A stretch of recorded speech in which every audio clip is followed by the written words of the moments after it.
Hi everyone. So season 4 is gonna hit us like very soon. The 24th here in the EU and the 23rd if you are in America. So since we are a few weeks short of the new season, I thought it would be a good time to talk a little bit about my plans and also what am I, deciding to play. And specifically around the question about like what I'm going to main is actually a really difficult question this season, or like this time around. I'm honestly very unsure. I think I might have an answer here, but I'm gonna like confirm it in a later date when we like reach closer and closer to season 4. But yeah, before we get into all that, I just in general here, I feel like there's been a lot of disappointment around season 4 in the community, which I honestly totally understand because now I like myself here did not expect anything at all. Well, I expected the old Dragonflight dungeons, all of them to be back, and it turned out I was right around that. So yeah, expectation it's been reached, right? And then of course the other thing I expected was all the faded raids and having some kind of denarii system where you can buy whatever item that you want. And that's honestly just basically all that we got. I think this is I actually really, as I said before, I understand why people are disappointed, and even though I did not expect anything more than what we ended up getting, I just can't deny that it would have been like, it's such a shame that they don't like put more effort into it this last season right here. But I'm guessing that this season is gonna be like less about us. And us, I mean like people who have like been playing Dragonflight this whole time through, and I guess it's more tailored towards people who are wanting to get on, with War Within, but they want to jump on a little bit earlier, so they have this season where they can like get a recap of like how Dragonflight is. And that's also like, the reason why I think the whole question about a main is difficult for me, because I have to be honest here, like I have been playing Dragonflight like full time. I have a job, no, but like, the whole way through. I haven't unsubscribed at any point. I haven't taken basically any breaks more than maybe a week or two off. Now, I won't say that I'm burned out because I'm still having a lot of fun with the game, and I think that's all to do with like how great Dragonflight is. But I would be lying if I said that I couldn't feel the fatigue coming up, and that I'm just kind of getting ready for War Within to just kind of show his face. But let's talk about what I want to play as, like what is going to be, what I think is like, what is my thoughts about what my main is going to be next season.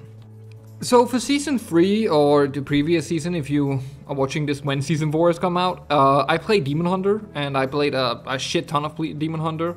I have played it before back in Shadowlands when it had its last season, and I was just like going around and like making sure to try every spec that I could.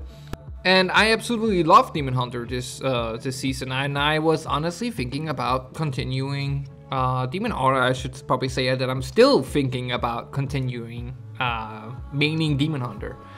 It's simply just because like Demon Hunter feels like the right choice when I think about it. Like it's a tank, it's fun, it has the greatest utility, and it will most likely stay on top in season 4. If you want my like fast opinion here, I think Guardian Druid might be able, with the tier set and stuff like that, I think Guardian Druid might be able to pump out bigger and better numbers than the Demon Hunter, but not so much that it's gonna like take away from the fact that the Demon Hunter has like the best utility of like any tank, or just I guess like almost any class, right? It might just be augmentation that's like beating them. But no, but like I think Guardian Druid is gonna be the second pick tank if you wanna like go through the meta, if you want that, right? I think all the other tanks are kind of like lumped in pretty closer to each other. It might just be the Paladin just go a little bit further ahead than the others, and then it's just Warrior, Brewmaster, and Blood Death Knight that just kind of just all fuse together. Like, yeah, some of them might do a little bit more damage, but defensively and stuff like that, they around the same place. So that's settled then, right? I have the best tank, I already have him geared, I already have the experience on him. Like, I just gonna go on the Demon Hunter, right? Yeah, well, as I mentioned before, with the whole fatigue kind of thing, I honestly think it will be better for my enjoyment of the game if I go into this season with like on a fresh character or like on a character that I, haven't really played that much. Which is why I'm going to put the Protection Warrior might on the alt bench, or like whatever you want to call it. I was also considering playing Protection Warrior. Now, I mentioned before that Protection Warrior I think might be one of the most fun tanks. I think I even been on like camera recording here saying that it is the most like fun tank, and I'm not here to dispute that or at all, because the thing that's holding me back from playing Protection Warrior in the past was simply just that I had played it too much. Protection Warrior is the tank that I have played the most, and it's the tank that I know the most of. So over the last couple of weeks, I kind of felt that the fatigue of playing Warrior kind of disappeared, and I actually picked it up back up, and I geared up my Warrior, and I just had an absolutely blast on him, going through crazy with it. And I honestly think that the Warrior is really, really slept on, because it's honestly kind of interesting that they haven't really received any nerfs since Season 1, and they actually only got a little bit buffs with their defensive stance, if I remember correctly. I might be wrong on that, they might have get a little bit more buffs, but basically they stayed around the same as they were in Season 1, and they were top dogs in Season 1. Absolutely. Paladin was slept on back then. They started to get a little bit more attention during the end of Season 1, 1.07 or whatever, and going into Season 2 before Guardian took over. But that just basically means that the Warriors, I honestly think, is really slept on. It's a really, really great tank. As I mentioned before, it's a lot of fun because it's really fast. You have a lot of cooldown reduction, and you also have a lot of interesting choices, at least what I think is interesting choices, by having a lot of your offensive abilities also have a defensive element. My favorite example is always Ravager, because Ravager is just this kind of play storm that you throw down on the ground, does a lot of damage, and it generates rage. Now the thing is, you can use that as offensive measurement and just realize, but you can also use it defensively because it's going to generate a lot of rage to you that you can turn into defense.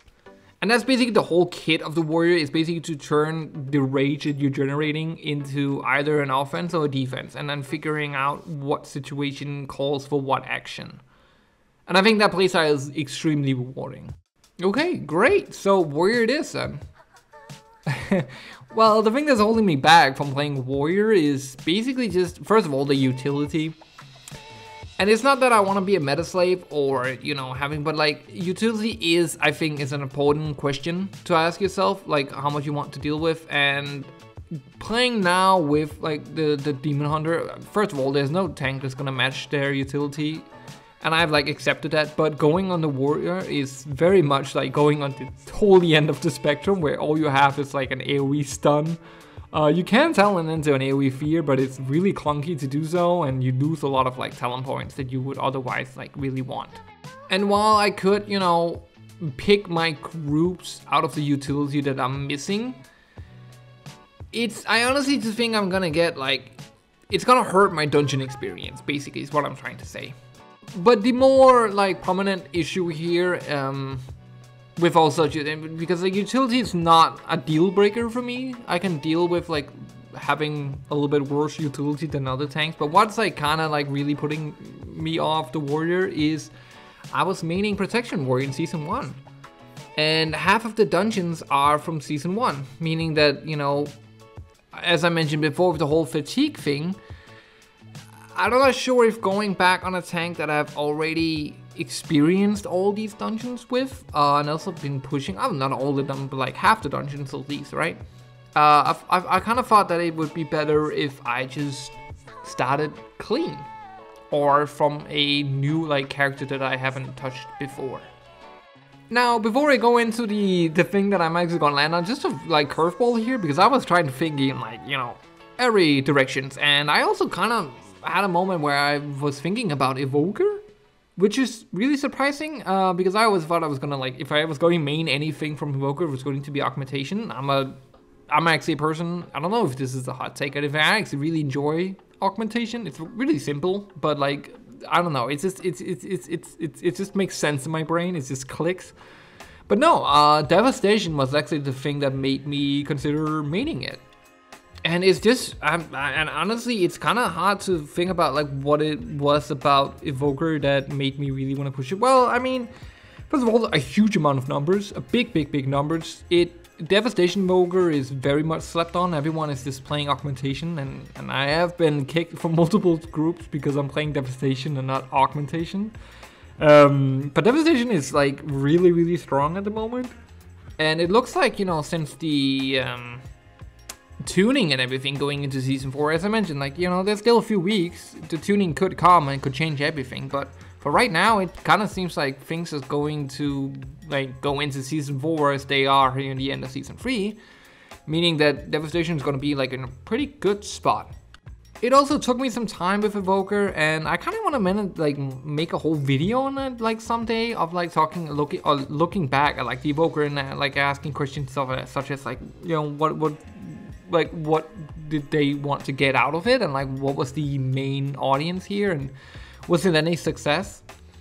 Because it definitely took me a minute to figure out Evoker and like, you know, its kit and like how to play it, and like, you know, well, not necessarily how to play it, because Evoker, all the specs are relatively simple, or I shouldn't say simple, but more like they are easy to get into, right? But the more mechanical aspect of the classes, for me, seemed a little bit wonky, or a little like back forward. For example, the mastery of the Devastation, where you do more damage the higher health the enemy has. And that really, I don't know for what reason why that threw me off. I guess it's because there isn't really much in the game before the Evoker that had that at all. But like playing it more, it kind of just in my head just turned into, oh, it's just the opposite of like an execution phase, right? Like this is where I'm the strongest at. So like, you know, switching targets to the target that has the most amount of health and, you know, to increase your damage was something I kind of found really rewarding and really fun. And then also like you have all the free specs. Like, you know, I like Augmentation. I think it's really fun to play, especially like in harder and higher keys where it's like, you know, the defensive aspect is like more needed. I'm really getting into Devastation. I think that's a lot of like a blast, you know, also just to blast away with Pyre and like, you know, Disintegrate and all that kind of stuff. It's like thematically and like visually, it's a really fun spec to play. And then you have Preservation with the healing spec, which is also something I was like, after I've, you know, gotten a little bit into healer or my shaman, Preservation is definitely something I have my eyes. I really want to like, you know, get into that class a little bit more and learning it. So I thought, well, maybe Evoker, you know, maybe I should main that. But then I remembered, back in last season, I made a 0 to hero. It's actually my first on my Warlock. And I remember how miserable I was playing DPS. Or I remember it, you know, that was actually the turning point for me, where I was like, I need to go back to tanking. I love to DPS. I think it's so much fun, and especially the end game of DPSing, where you have to like trace down like every single little percentage just to like give yourself just a little bit more like oomph or like whatever. I think that's like really addictive gameplay. But there are so many areas around that just like prohibits your like having the most fun on DPS as you can. Basically what I'm trying to say is that in order to do like, because like doing good damage is fun, right? That's that everyone's having fun when they're doing like a good amount of damage and like doing high damage. Doing a lot of damage requires you to have a certain amount to, or like at least to do it like, you know, every single time you get some practice in, you need consistency, right? Because like else, how are you gonna compare the different numbers between the different pools and stuff like that? And in general, with also just with WoW, and I guess also with life, you need consistency to, you know, improve yourself and like see yourself, like all like, you know, perfecting stuff, right? And I realized on my Warlock when I was like, you know, doing Zero to Hero, not only do I have to deal with like super long queues, but also the consistency just like ran right out the window, because like I would have one tank that would pull the whole dungeon, like, you know, in a few pulls, going really ham, everything was great, really fast, and then, you know, go on to the next dungeon, the same dungeon, but like a different team. and I would have a completely different experience. And it was really, really frustrating to me because everything, like all I could think about doing this was just the fact that, if I was tanking this, I would have done this differently, right? I would have, not to say that like I'm the best player, not at all, right? Not at all, but like I'm just saying from like, I just really want the influence. So even though I really enjoyed Evoker, honestly, and was thinking about maybe even meaning it, I think I'm gonna pick it as an alt. I think it would be better for me as an alt, something I can kind of just jump into and then like leave, because honestly, this whole Evoker thing also like is something that happened before I with Augmentation, but also Devastation when it first came out. I get really into it, like for a few weeks, I get really into it, and then I just kind of lose interest. So yeah, I was kind of worried that I would just lose interest going into the Evoker. And I'm also kind of afraid that that will happen for the next, and probably, maybe, my main next season? Who knows? I don't want to like, you know, confirm it right here and then, but I'm kind of heavily leaning into this. And that class would be the Paladin. The Protection Paladin, to be more precise. So, the Protection Paladin is a tank. That's a win. I get to have influence. It's a relatively fast-paced spec, and I haven't like touched Paladin at all in the entirety of Dragonflight. And also, it has a lot of utility. So this really seems like a win to me. But like, you know, let's actually get into it. Because when I said that I haven't played Paladin, I really specifically mean for like, you know, Dragonflight. I have maybe pushed into a +2, maybe even a +5 back in season 1 or something like that, just to like try it out. And like, I also went the talent we worked back at the end of season 1. Also just like, you know, seeing what this was all about. But the reason why I haven't played Paladin at all is because I think I spoiled myself. So back in season 3, I was of Shadowlands, sorry, I was maining Protection Paladin, and Paladin was honestly the first tank that I ever, for example, got KSM on. It's also the first tank that I ever tanked a 20 on.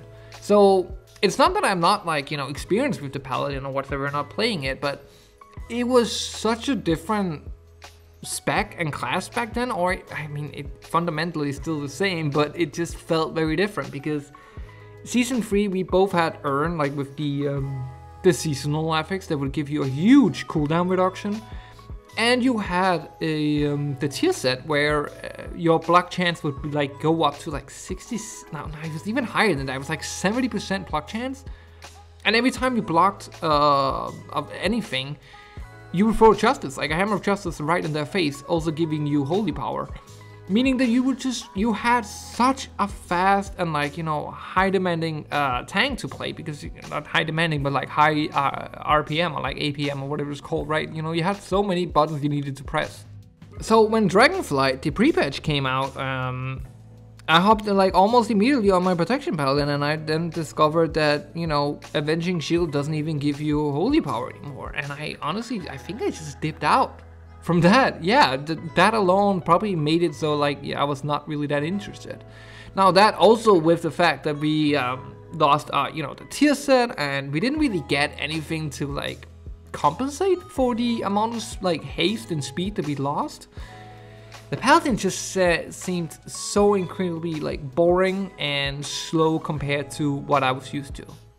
Now with a lot of like, you know, that was like almost 2 years ago, right? So as a lot of time has passed, and as I've gotten a lot more used to the fact that Avenging Shield does not give you Holy Power, and as many people and like all the YouTubers have mentioned in their videos that it's actually not so bad as soon as you get used to it. It does take some time to get used to it. I mean, the fact that it doesn't give Holy Power, Avenging Shield doesn't give Holy Power, but you get used to it, and that's actually absolutely true. It's second nature to me now that it doesn't do that. And with the rework of the talents tree and stuff like that, I can definitely sense that we got a lot more speed from it, and a lot more like, you know, the instant cast of your Shield of Righteous and stuff like that. I mean, the ability where you like have free and stuff like that. It kind of makes up for the speed. And then you're left with a tank that doesn't really feel that all that slow anymore, but has like great utility. You know, it's one of the best pucking experience you can have, because not only can you like silence a lot with Avenging Shield and Divine Toll, but you also have a lot of like, you know, dispels, you have a lot of like, you know, you take some damage from other people, you can help out with that, you have like immunities, you have shield, you have a bunch of stuff that can just like really make it or break it in a puck to have this stuff. And then, you know, it's a tank that I haven't experienced the Dragonflight dungeons with, and I really, when I'm thinking about like, you know, going through the Dragonflight dungeon, I really think that like, you know, yeah, it sounds awesome to play like Academy on a protection Paladin, you know, going up to the tree boss, pulling all the ads and then using Divine Toll in like Consecration. Like, are you kidding me? That sounds awesome, right? The reason why I don't want to confirm anything is simply just because this was kind of last minute that I was thinking about that I figured out the Paladin. Because I was really hot stuck between the Warrior and the Demon Hunter. And that kind of made me was like, you know, I should probably like try out the other tanks and give them a proper try. And that's when I kind of like stumbled upon the Paladin. I was like, yeah, sure, you know, I remember having fun with the Paladin, and I started playing it, and I was just having an absolute blast. So, you know, I can't really stop thinking about the Paladin. I can't really like, you know, I just want to play it all the time, which is usually a really, really good sign. And right now, I'm just, you know, I'm glad we have a few weeks off. I mean, not a few weeks off, but like a few weeks before Season 4 comes, because if I'm choosing Paladin, this desperately need gearing. I think I was like 380 when I like locked on to him. And now I'm sitting around 440. So like the very low end of Season 3. So I still have some way to go. But yeah. That's it for me. Let me know what like your guys' expectations was of Season 4. Let me know if you're excited or you're hyped, or like are you just disappointed. Are you gonna stick with your main, or are you gonna try something else out? So yeah, take care everyone, and see you in the next video.